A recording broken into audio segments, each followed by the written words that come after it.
All right, let's go ahead and start section 5.2, which is end behavior of the polynomial functions.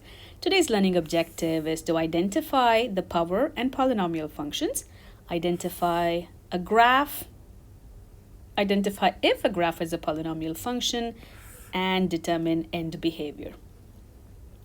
First topic, power function.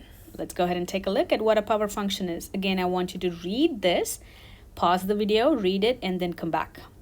All right, now that I'm assuming you have done that, right? A power function is a function that can be represented in the form. This is the form that it has to be represented. Excuse me. F of x is equal to k, x to the power p. That means k and p are real numbers and k is a known coefficient. So it has to be in this form, kx to the power p. Now let's go ahead and take a look at the polynomial function. Polynomial function is a function that can be represented in this form. So where n stands for a non-negative integer, a polynomial function that can be written in the form of f of x, an x power n plus dot dot dot. So what this means is they're telling me I can express coefficient and powers like this: 3x power 5 plus 2x power 4 minus 4x cubed minus 2x squared, so on and so forth. Right, something that can be expressed like this is your polynomial. Something that can be expressed as a power is your power function. So let's go into the first problem. Which of the following functions are polynomial functions? All right, I'm taking this and comparing it to this. No, this is not a polynomial. I am taking this and comparing it to this. Yes, this is a polynomial function. So this is my answer. Now let's take a look at this one. If I distribute this, what happens? I get negative x cubed minus 7x squared, which kind of looks like this. So this option is also my polynomial function. So here my polynomial functions are x power, change the ink, x power 4 plus 6 minus 2x, and also if I erase this, it is negative x squared parentheses x minus 7. So these two are my polynomial functions. Now let's go ahead and look at the power function. Remember what a power function is? It has to be represented as kx to the power p. I'm taking this and comparing it to this. No, that cannot be my polynomial, that cannot be my power function. Remember, I'm looking for power functions. So not this, right? I'm going to take this and compare to this. But wait a minute. If I simplify this, what do I get? 5 times 4, 20, x times x power 6, x power 7. This kind of looks like this, right? So this is my power function. Now let's take a look at this one. As soon as I see a radical, I don't have to think that is not my power function. Right? Now let's go ahead and take a look at the next one. Again, if this is going too fast, I want you to pause, repeat, because it's a video, right? Now identify which of the graphs are not polynomial. Okay, so I'm going to identify the ones that are not polynomial functions.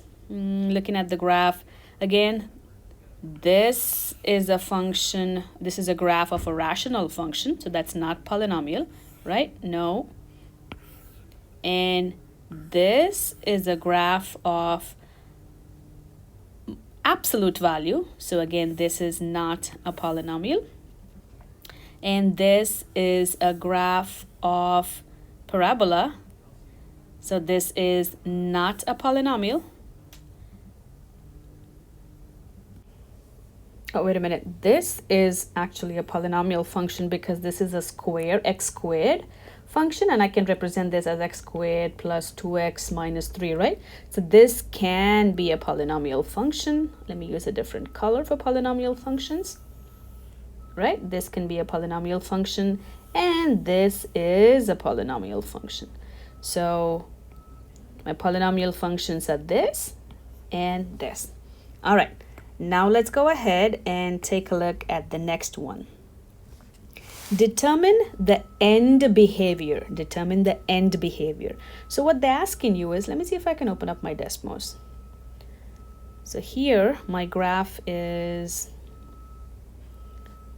3x to the power 4. So they're asking me to find the end behavior. So what they're saying is, tell me what happens when your x goes to infinity. So let me copy this graph here. So when you look at the graph looks something like this, right? Right? So what they're asking me is, what is the end behavior? So end is when x is going to infinity, what is happening to y? When x is going towards negative infinity, what is happening to y? So as you can see, when my x goes to positive infinity, my y is also going to positive infinity. When my x goes to negative infinity, my y is still going to positive infinity. So your end behavior, the way you'll write it is, as x goes to infinity, your y goes to infinity. You can write y, or if your homework requires you to write f of x, y is nothing but f of x. And if x goes to negative infinity, your y still goes to positive infinity, right? Now let's take a look at the next graph. Yep, was it too fast? Okay, sorry.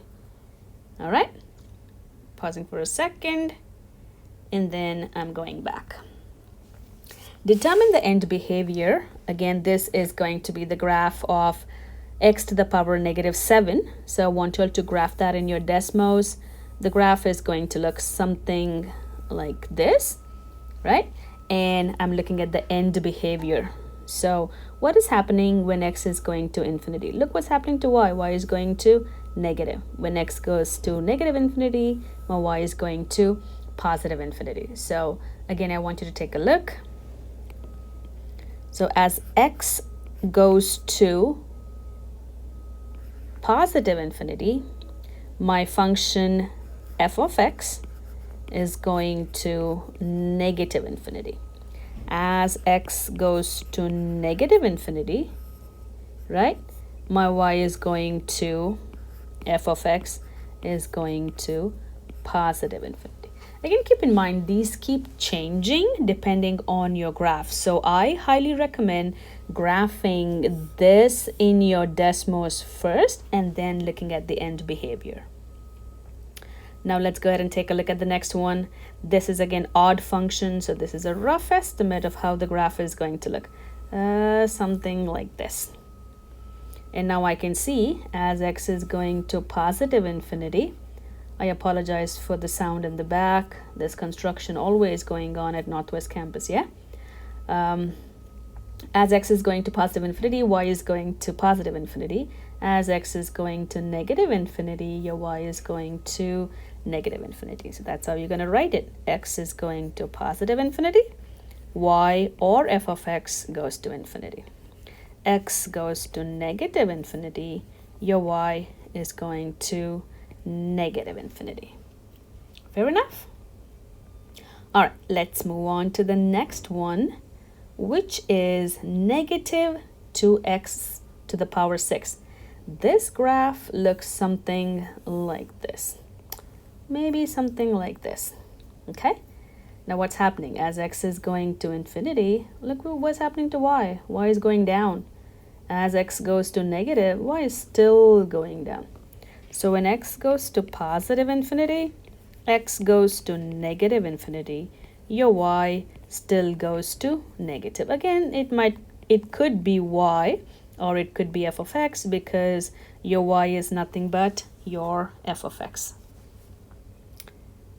And that is section 5.2a. And now after this video, we're going to do 5.2b. So if you have any questions, I want you to pause, rewind, and then work on your homeworks.